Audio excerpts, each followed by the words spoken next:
ஓம் சக்தி. சேலம் மாவட்டம் எருமாபாளையம் டாக்டர் நாவல் நகரை சார்ந்த முத்து இந்துமதி தம்பதிகள் திருமணமாகி 6 ஆண்டு காலம் அழலை செல்வம் இல்லாம நம்ம சேலத்து மகமாயை தேடி வந்து 2 அமாவாசை தான் கும்பப்படையில் பிரசாதம் வாங்கி சாப்பிட்டாங்க. வாங்கி சாப்பிட்டு அதே மாதமே அம்மா மனமிறங்கி கருவை தக்க வச்சு அழகான ஆண் குழந்தை ஈண்டெடுத்து மார்கழி அமாவாசை நன்னாளான இன்று வேண்டுதல் கடனை செலுத்திட்டு உங்க முன்னாடி சாட்சியாக நின்னுட்டு இருக்காங்க. நீங்க சொல்லுங்கப்பா, 6 வருஷம் நீங்க இருந்த கடும் தவ வாழ்க்கைக்கு 2வது மாதமே மனமிறங்கி அம்மா ஆண் வாரிசா கொடுத்திருக்காங்க. அந்த கரு தங்கனவனே அந்த மகிழ்ச்சி எப்படி இருந்தது? அம்மாவை பத்தி நினைச்சீங்களா? அம்மா வந்து சந்தோஷமா நல்லா நம்பல. எனக்கு அப்புறம் அம்மா ரொம்ப சத்தியம் நம்புறோம் எல்லா விஷயத்திலயும். கும்பப்படையிலுக்கு ரொம்ப நம்பிக்கையோட வந்தீங்களா? நம்பிக்கையோட நிறைய பேர் சொல்லிருக்காங்க.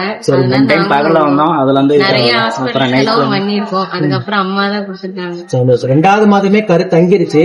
கரு தங்கினவனே இந்த சந்தோஷப்பட்டு அம்மா பத்தி நினைச்சீங்களா? வச்சுதான் நாங்க அந்த டெஸ்டே பார்த்தேன். சந்தோஷம். அதுக்கப்புறம் பாசிட்டிவ்.